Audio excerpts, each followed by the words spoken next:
उसका नाम है ई गवर्नेंस सर्विस। इससे पहले हम लोगों ने पढ़ा हुआ है ई कॉमर्स पढ़ा हुआ था। तो ई कॉमर्स क्या था? इलेक्ट्रॉनिक रूप में व्यवसाय करना या इलेक्ट्रॉनिक रूप में बिजनेस करना ई कॉमर्स कहलाता था। उसी प्रकार से जो शासन होता है, शासन प्रशासन जो होता है हमारा, तो इलेक्ट्रॉनिक रूप में गवर्नेंस करना यानी इलेक्ट्रॉनिक रूप में शासन करना, पर इसमें टॉपिक का नाम है ई गवर्नेंस सर्विस। तो इलेक्ट्रॉनिक रूप में गवर्नेंस सर्विस सिटीजन को या हम सबको आपस शासन प्रशासन को आपस में समन्वय स्थापित करना ही क्या कहलाता है आपका ई गवर्नेंस। ई गवर्नेंस को हमारे भारत के एक बहुत ही महान नाम उनका याद रखिएगा, देवांग मेहता। देवांग मेहता में जब भी आप कहीं याद करेंगे कंपनीज वगैरह, भारत में पहली कंपनी की स्थापना करने वाले या कंपनीज के बारे में देवांग मेहता ने ई गवर्नेंस को स्मार्ट गवर्नेंस कहा है। और स्मार्ट गवर्नेंस क्यों है, ई गवर्नेंस स्मार्ट गवर्नेंस क्यों है, वो हम जानेंगे पहले। तो सबसे पहले स्मार्ट गवर्नेंस का मतलब क्या होता है उसे समझेंगे हम। तो स्मार्ट में जो वर्डिंग होती है SMART, इसको अलग अलग समझेंगे। जैसे S का मतलब होता है सिंपल यानी सरल, M का मतलब होता है मोरल यानी नैतिक, R का मतलब होता है अकाउंटेबल यानी जवाबदेही, R का मतलब होता है रिस्पॉन्सिव यानी अनुक्रियात्मक, और T का मतलब होता है ट्रांसपेरेंट यानी कह सकते हैं पारदर्शी। तो स्मार्ट गवर्नेंस क्या होता है? जिसमें ऐसा गवर्नेंस जो सरल हो, जिसमें नैतिकता हो, नैतिक या कोई भी घटना या कुछ भी होती है उसको जवाबदेही होनी चाहिए।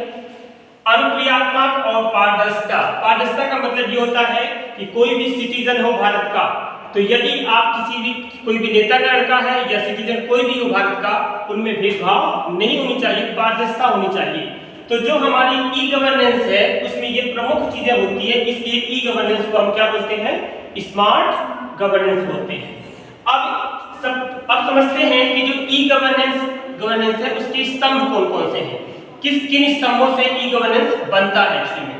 तो पहली चीज होती है उसमें लोग यानी आपके सिटीजन में लोग होने चाहिए, प्रक्रिया यानी प्रोसेस होनी चाहिए, प्रोसेस के थ्रू काम होना चाहिए, प्रौद्योगिकी यानी टेक्नोलॉजी होनी चाहिए, और चौथा है आपका संसाधन यानी रिसोर्स होने चाहिए।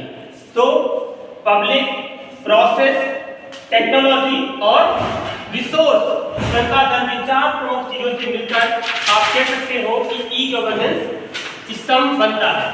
इसके बाद समझते हैं कि जो आपका ई कॉमर्स है उसकी ई कॉमर्स की ऐसी कौन सी विशेषताएं हैं जो हमारे लिए महत्वपूर्ण है, तो उसको समझेंगे।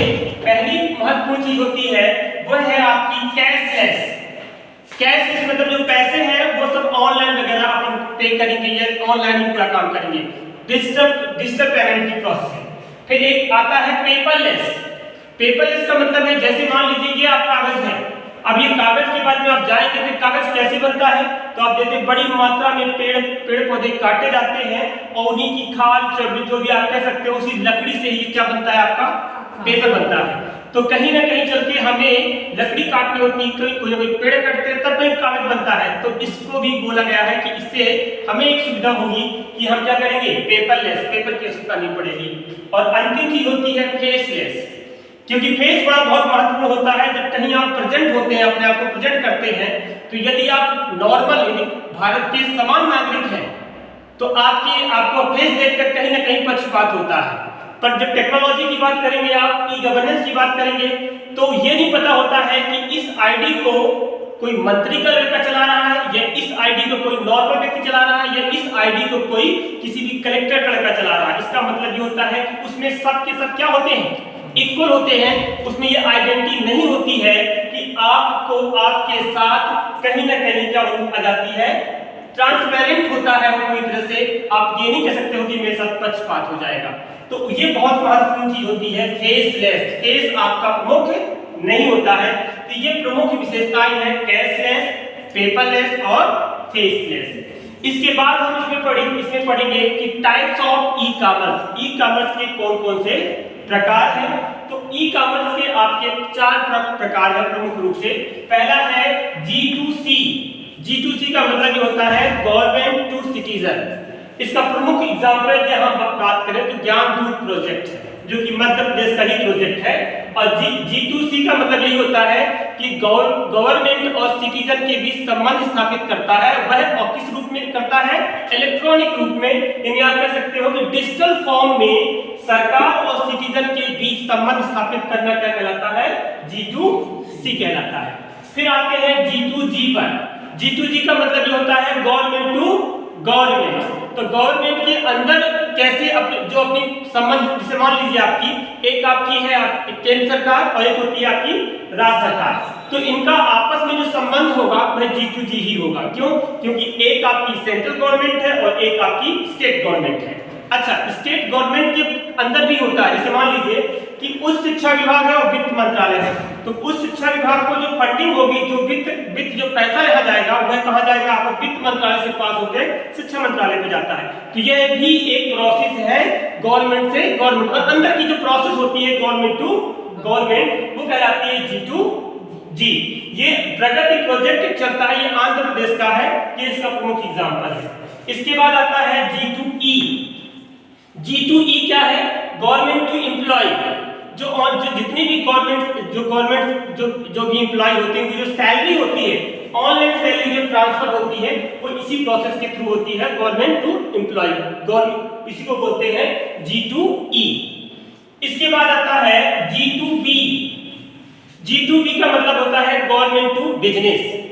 अब समझिएगा, इस समय क्या है, जब से GST लागू हुआ है तो एक छोटी सी भी आपकी फॉर्म है, छोटी सी भी दुकान है और कोई पूछता है भैया हमको GST बिल चाहिए, तो आपको GST बिल देने के लिए अपनी फॉर्म को, अपनी दुकान को ऑनलाइन रजिस्टर्ड कराना पड़ेगा, तभी आप GST बिल दे सकते हो, अदरवाइज नहीं दे सकते हो।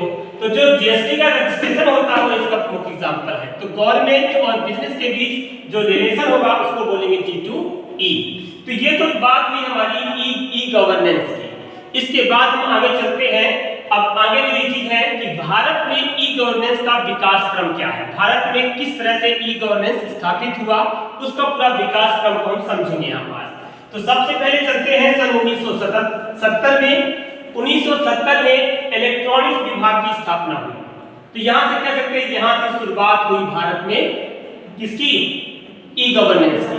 इसके बाद अगली डेट याद रखिएगा आप, ये एग्जाम में पूछी जा सकती है ऑब्जेक्टिव रूप में। 1976 में राष्ट्रीय सूचना विज्ञान केंद्र, या इसी को बोलते हैं शॉर्ट में NIC। NIC कई जगह आपने देखा होगा लिखा हुआ, उसका मतलब ये होता है नेशनल इंफॉर्मेशन सेंटर या कम्युनिकेशन, ठीक है।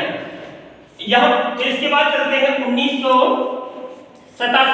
प्रमुख पॉइंट है, प्रमुख ईयर है जिनको हमें पढ़ना है। फिर बीच में भी कुछ चीजें आपके अपडेट हुए होंगे, जो प्रमुख अपडेट है उनको हम बात करते हैं। इसके बाद 1987 में NIC वही है, उसमें NET, नेट का मतलब होता है नेटवर्क, ठीक है ना।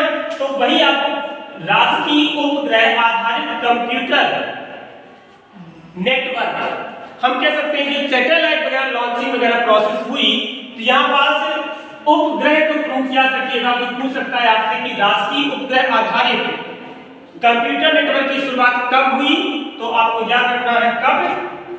1987 में। इसके बाद आते हैं 1988 में। 1988 भी याद रखिएगा। नॉसकॉम ऐसा कर पूछ सकता है, ये इसका फुल फॉर्म पूछ सकता है आपसे। तो N का मतलब होता है national association software and service company. जब इनका नाम आता है तो उसी समय देवांग मेहता ने कहा था, कि भैया जो ई गवर्नेंस है ये क्या है, आपके तरह से स्मार्ट गवर्नेंस है, ठीक है ना। तो इसका फुल फॉर्म याद रखिएगा। 1988 में इसकी शुरुआत हुई।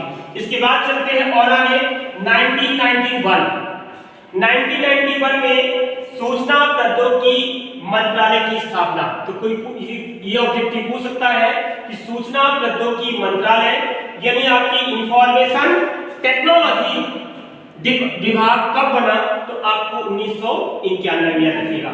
2000 IT एक्ट बना था, ये मैं पढ़ा चुका हूं, इसका एक विशेष लेक्चर आपको पढ़ा हुआ है, आप देख सकते हैं कि सन 2000 में इंफॉर्मेशन टेक्नोलॉजी एक्ट लाया गया था। इसके बारे में पिछली क्लास में पढ़ाया जा चुका है, पर याद रखिएगा सन 2000 में इंफॉर्मेशन टेक्नोलॉजी एक्ट आया। इसके बाद चलते हैं दो की बात हम करते हैं तो इंस्टीट्यूट फॉर स्मार्ट गवर्नेंस की स्थापना हुई। ये कहाँ है आपका? हैदराबाद में, तैयार रखिएगा। फिर इसके बाद 2005 में आते हैं तो 2005 बहुत प्रमुख है। इस समय भारत की एक वेबसाइट बनाई गई थी, इस वेबसाइट का नाम है indian.gov.in। ये भारत की वेबसाइट है, इसे याद रखिएगा। इसके बाद आते हैं 2006 की बात हम कर रहे हैं तो राष्ट्रीय ई गवर्नेंस योजना की शुरुआत 2006 में की गई थी। यदि आपको पूछता है कि राष्ट्रीय ई गवर्नेंस योजना कब प्रारंभ हुई तो ऑप्शन रहेगा 2006, क्योंकि आपके पूरे पेपर में ऑब्जेक्टिव पूछता नहीं, इसलिए डेटों को याद रखिएगा। इसके बाद आते हैं 2006 के बाद आइए 2008 में। 2008 में भारत का पहला डेटा सेंटर कहां स्थापित किया गया? वो भी हैदराबाद में। कब? 2008 में। इसके बाद आते हैं 2009 में नाम सुना होगा आपने CSC का मतलब होता है आपका कॉमन सर्विस सेंटर की स्थापना हुई। कब हुई? 2009 में। इसके बाद और आगे चलते हैं 2009 के बाद यहां तक का अपडेट जो था वो दूसरी सरकार थी, फिर एक नई सरकार की स्थापना होती है और उसके बाद 2014 की हम बात करते हैं। 2014 में राष्ट्रीय डिजिटल साक्षरता अभियान की शुरुआत कब हुई? 2014 में। सरकार पलटी और सरकार पलटी तो योजनाएं भी पलटने लगी, है ना। इसका नया नाम आ गया 2015 में, मोदी गवर्नमेंट ने नाम दे दिया गया डिजिटल इंडिया। ठीक है ना। तो डिजिटल इंडिया की शुरुआत कब हुई? 2015 में। और पूछ सकता है राष्ट्रीय डिजिटल साक्षरता अभियान शुरुआत कब हुई? 2014 में। इसके बाद आते हैं 2016 में जो आपका आईटी मंत्रालय था, आईटी मंत्रालय मतलब इंफॉर्मेशन टेक्नोलॉजी विभाग को विभाजित कर इलेक्ट्रॉनिक्स एंड सूचना प्रौद्योगिकी मंत्रालय इसका नाम कर दिया गया। इसके बाद आते हैं 2017 में। 2017 में वास्तव में गांव में कोई क्रांति हुई थी इलेक्ट्रॉनिक रूप में, वो 2017 हमेशा याद रखा जाएगा। कब? एमपी ग्रामीण डिजिटल साक्षरता अभियान की शुरुआत हुई थी। आपने देखा होगा कि जो सचिव थे या जो भी सचिव वगैरह थे उनके पास नेटवर्क जुड़ना स्टार्ट हो गया था। सबके गांव में टीवी मिली हुई थी, कुछ लोग टीवी बोल रहे थे, वो एक्चुअली में आपके डेस्कटॉप डिस्ट्रीब्यूट किए गए थे कि गांव को कैसे हम जोड़ सकें। गांव पहले जुड़ा ही नहीं था, समझो 2017 तक जुड़ा ही नहीं था, बहुत दूर तक। तो कनेक्टिविटी को गांव से जब जोड़ा गया तो 2017 में मध्य प्रदेश में ये युग को हमेशा याद रखा जाएगा। 2017 में एमपी ग्रामीण डिजिटल साक्षरता अभियान की शुरुआत हुई थी। इसके बाद एक नौ नाम आता है 2021 में असम के गुवाहाटी में नॉर्थ ईस्ट डाटा सेंटर की शुरुआत की गई थी। तो ये तो थी विकास क्रम की बात कि भारत में कैसे कैसे ई गवर्नेंस की शुरुआत हुई, है ना।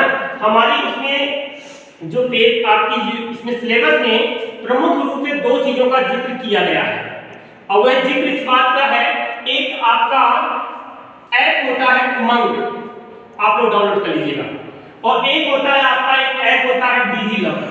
कुछ मोबाइल कंपनियां पहले से ये दोनों ऐप आपके मोबाइल में डाल के देती है, नहीं है तो आप अपलोड कर उसको आप क्या कर सकते हो, आप इंस्टॉल कर सकते हो। तो ये आपके सिलेबस में है कि उमंग क्या होता है। उमंग का फुल फॉर्म याद पूछा जा सकता है कि U for unified, M for mobile, A for application, for new age governance. ये भारत सरकार ने एक ऐप लॉन्च किया गया है उमंग। इसके थ्रू आप कहीं भी इसमें जब जाएंगे आप तो बहुत सारे आपको सर्विसेज मिलेंगे। जैसे अब इसमें जाएंगे तो आप इसमें जाकर रेलवे रिजर्वेशन कर सकते हैं, ई हॉस्पिटल की सुविधा दी गई, किसी हॉस्पिटल में इलेक्ट्रॉनिक रूप में आप हॉस्पिटल से कनेक्ट कर सकते हैं और भी बहुत सारी सुविधाएं इसमें दी गई हैं। तो ये आपके सिलेबस में है, तो इसको थोड़ा सा और पढ़ेंगे। डिजी लॉकर सभी जानते होंगे, अपने रिकॉर्ड को सुरक्षित करने के लिए डिजी लॉकर एक ऐप है, उसमें जाके अपने सभी रिकॉर्ड को सुरक्षित कर सकते हैं। अब रोल नंबर बहुत सारी सुविधाएं आ चुकी हैं, सभी मार्कशीट वगैरह उसमें डिजी लॉकर में ऑनलाइन हो जाती है, आईडी पासवर्ड आपके पास रहता है और रिजल्ट कहीं ले जाने की जरूरत नहीं है। आप इंटरव्यू में जा रहे हो किसी भी, डिजी लॉकर ओपन कर दीजिए, दिखा दीजिए, ठीक है। आज की